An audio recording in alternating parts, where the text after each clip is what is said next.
Entonces en el último video que vimos, terminamos hablando acerca de los potenciales relacionados a eventos, que son básicamente esto. Entonces cada vez que se da, digamos, un estímulo a la persona, se trata de ver qué potencial sale en el electroencefalograma, que básicamente es lo que hemos visto en todos los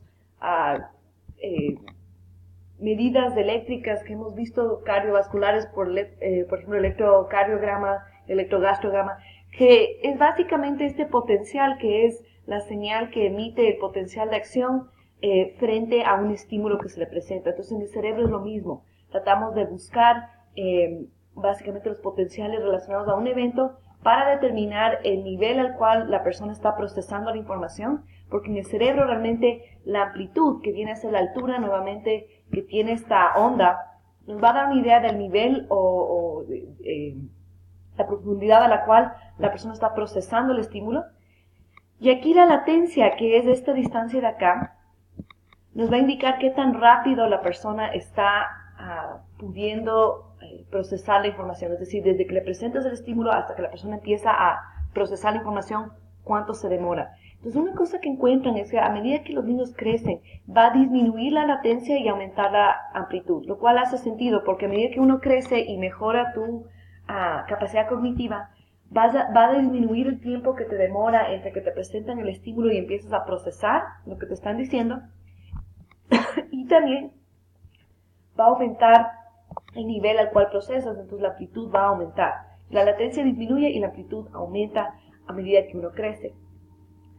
Entonces, y esto es algo que pasa con los cambios cerebrales que se dan en los niños a medida que se desarrollan. Se va a ver un cambio dramático en la frecuencia del electroencefalograma en los primeros 2 años de vida por los cambios enormes que suceden en el cerebro. Se mielinizan un montón de axones, hay cambios radicales en las ramas de las dendritas, hay muerte y generación celular, y todo esto va a cambiar la señal del electroencefalograma. Y como les decía, una cosa dramática que sucede es que la latencia va a disminuir y la amplitud va a aumentar por los cambios cerebrales que se dan. Los niños ya empiezan a procesar a otro nivel las cosas a medida que su cerebro va cambiando y va madurando. Por ejemplo, la primera región en obtener mielina es la corteza motora, específicamente el área 4 de Brodmann, y nuevamente cuando obtiene mielina una área, como ustedes bien saben del primer capítulo que vimos en esta clase, esto significa que el potencial de acción se hace más rápido, es decir, la propagación del potencial de acción. Entonces el disparo neuronal será más deficiente, entonces a medida que se mielinizan las áreas del cerebro, mejoran los procesos. La segunda región normalmente es la corteza olfactoria, la tercera la corteza somatosensorial, después empieza la corteza anterior cingulada, la temporal inferior, la corteza prefrontal dorsolateral, empiezan a ser las últimas en obtener mielina.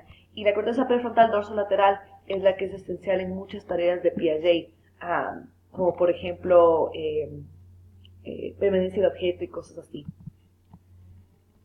Los lóbulos frontales son obviamente críticos en el desarrollo cognitivo porque si ustedes se ponen a pensar, los lóbulos frontales son los que ayudan con la planificación, las funciones ejecutivas, la toma de decisiones. Entonces, realmente el desarrollo de estas áreas son las que van a estar relacionadas al desarrollo cognitivo que se ve en los niños. Por ejemplo, la área dorsolateral de la corteza prefrontal tiene un rol crítico en la memoria de trabajo. A medida que crece esta área, obviamente tu capacidad para memoria de trabajo va a aumentar.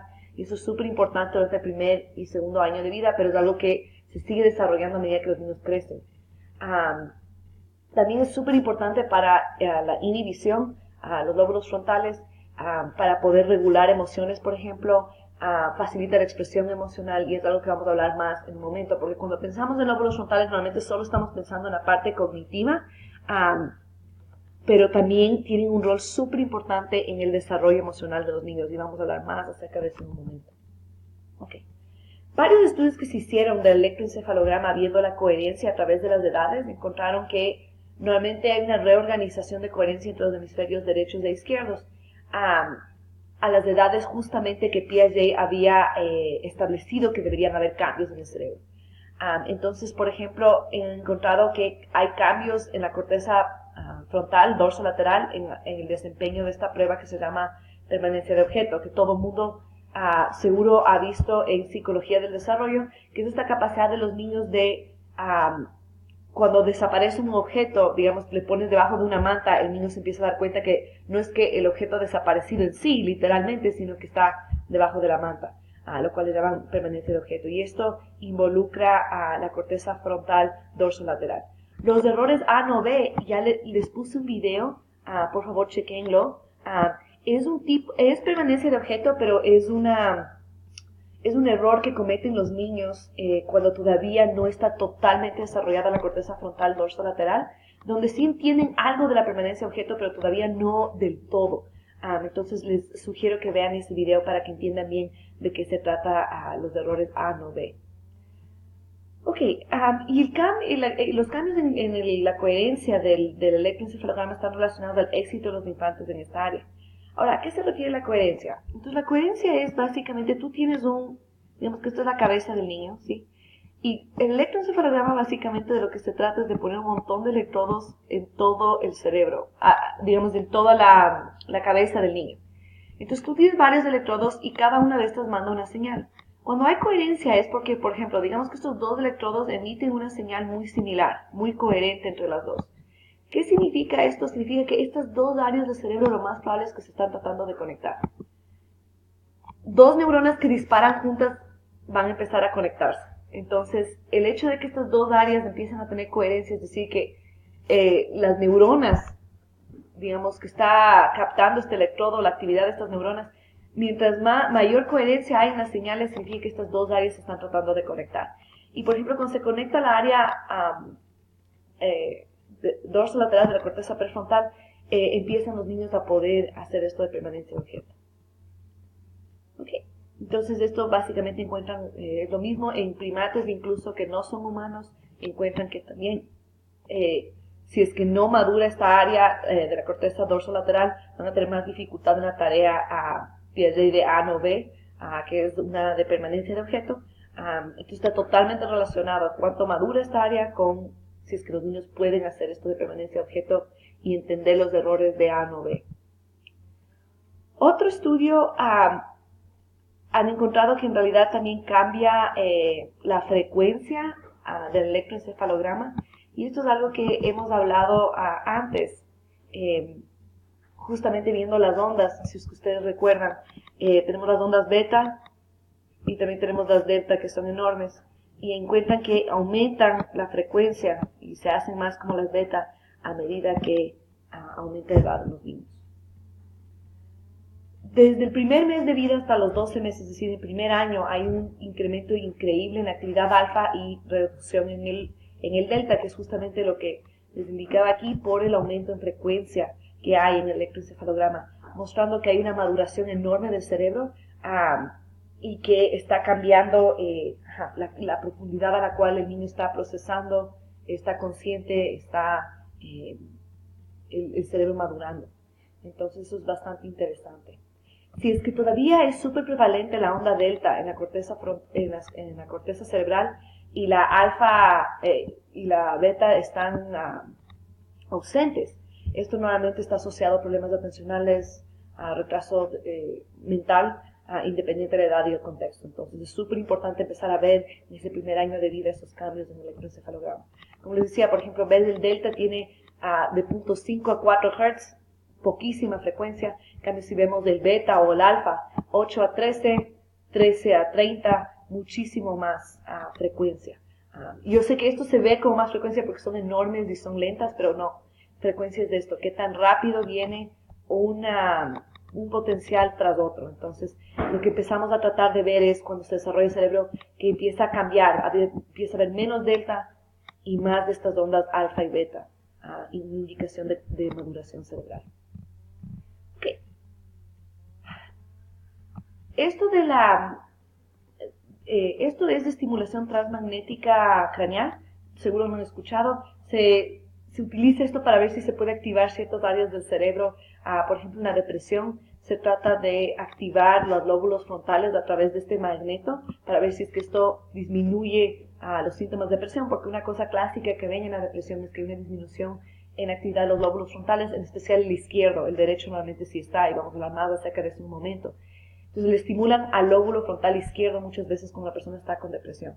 El problema está en que se está tratando de aplicar esto en niños y adolescentes, pero una cosa y cuando la mayoría de estudios han sido en adultos, y sí es diferente en niños y adolescentes porque como hemos hablado, todavía no tienen totalmente desarrollados los lóbulos frontales, y entonces es un poco controversial utilizar este tipo de técnica cuando todavía no tienen bien desarrollados los lóbulos frontales los niños y los adolescentes.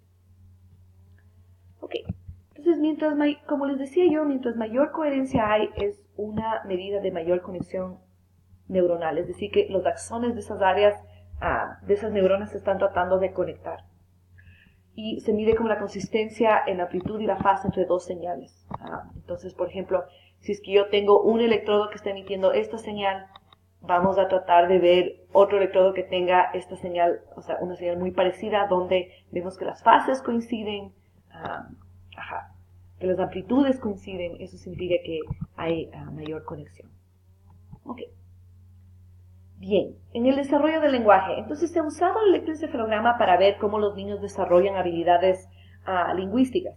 Han encontrado que, por ejemplo, niños de 6 meses encuentran que su electroencefalograma reacciona a su idioma natal. Entonces, si ellos escuchan, si la mamá es ecuatoriana y habla español, y los niños escuchan japonés, italiano, etcétera, no reaccionan. Cuando escuchan el español reacciona un montón, el electroencefalograma es como que el niño presta atención y está tratando de procesar eso. Entonces, lo que es interesante es que con solo 6 meses de vida, disculpen, ya empieza a haber una reacción donde el niño solo responde a su idioma natal e ignora otros idiomas. Entonces, en este estudio lo que se hizo fue, se puso una secuencia de alguien que habla italiano, otra secuencia donde alguien habla japonés, después español, japonés, italiano, español, y se vio que dependiendo de cuál es el idioma natal del niño, hubo un aumento en la actividad del electroencefalograma, había potenciales relacionados a evento, dado a que el niño estaba escuchando español.